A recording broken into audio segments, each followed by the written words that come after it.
tech on +1/+1 counter tribal. Wait.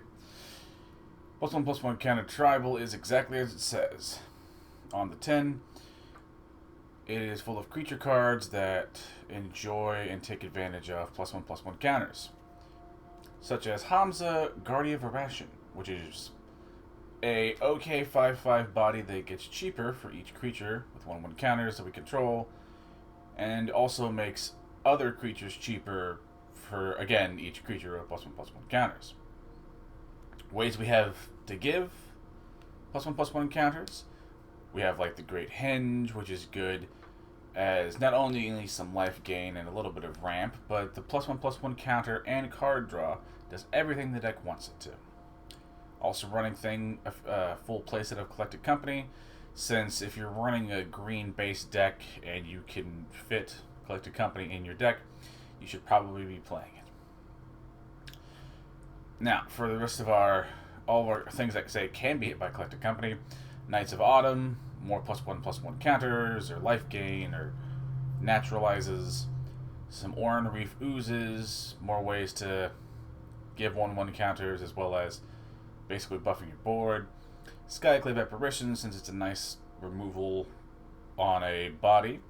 I have a couple of Basri Kets as a way to give more 1/1 counters, and also give you another emblem, or give you an emblem that can let you basically win in the late game, since if the emblem resolves, your opponent's days are pretty much numbered.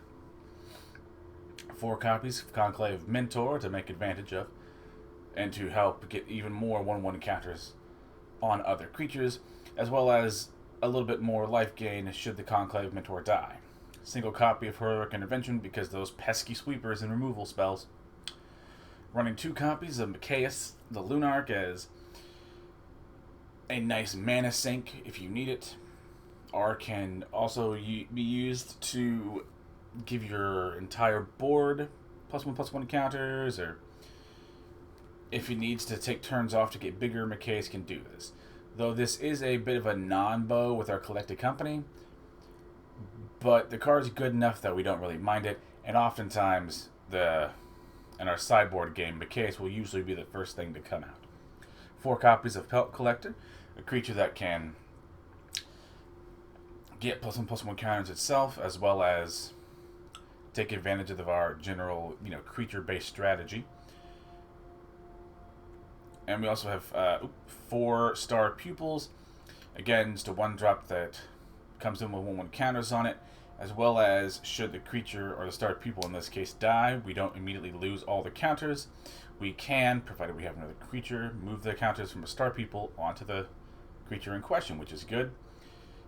Also run 3 copies of Mana Tithe, a nice little, I guess you call them mana leak style soft counters, which people are not expecting in a deck without blue. Lands, pretty simple. 4 Temple Gardens, 2 Bretagard Strongholds. We don't mind the tap lands, or literally a couple of intertapped lands, and the ability to also give our creatures, 2 creatures, some 1/1 counters, and Vigilance and Lifelink is useful enough in that, and that's what our deck wants to do, that we don't mind taking the turn off for the tap source. A few pathways, some forests, some plains, and a single cast in Ardenvale to also help alleviate some flooding. Sideboard is 3 copies of Rest in Peace for some graveyard hate, since we don't really make use of the graveyard, we don't really mind doing this. Couple Teferi's protections can be additional board wipes, or Heroic Intervention style effects if you need to, or if your opponent is just totally popping off and doing some weird banana combo thing. Teferi's protection is nice to be able to cast and then peace out. A couple more copies of Knights of Autumn that you can bring in to do whatever you need, though usually it's either as a additional source of life gain against burny aggro decks, or naturalize effects against decks where that is relevant. A couple Thalias to help slow down really non-creature heavy based decks. A couple of Wrath of Gods, which are useful since decks can go wider than us, Sometimes we just need to have the Wrath of God. Have a couple Shifting Ceratops because mono blue tempo is a common enough deck that for me is a bit of a boogeyman. And I'm also running 2 Yasharns to also deal with the occasional really annoying cat oven sacrificey decks. Again, a bit of a boogeyman and not nearly as common as it once was, but I still like to have some silver bullet cards like in these 2 cards that we have here. And that is +1/+1 Tribal. Wanted to thank you all for watching. Like the video if you liked it, sub if you liked my content, and if you have any sort of questions or comments, that's what the comments are for. And if this video does particularly well, I'll do a sort of gameplay video showing the game being piloted and working in action. And with that out of the way, thank you all, stay safe, and I'll see you in the next video.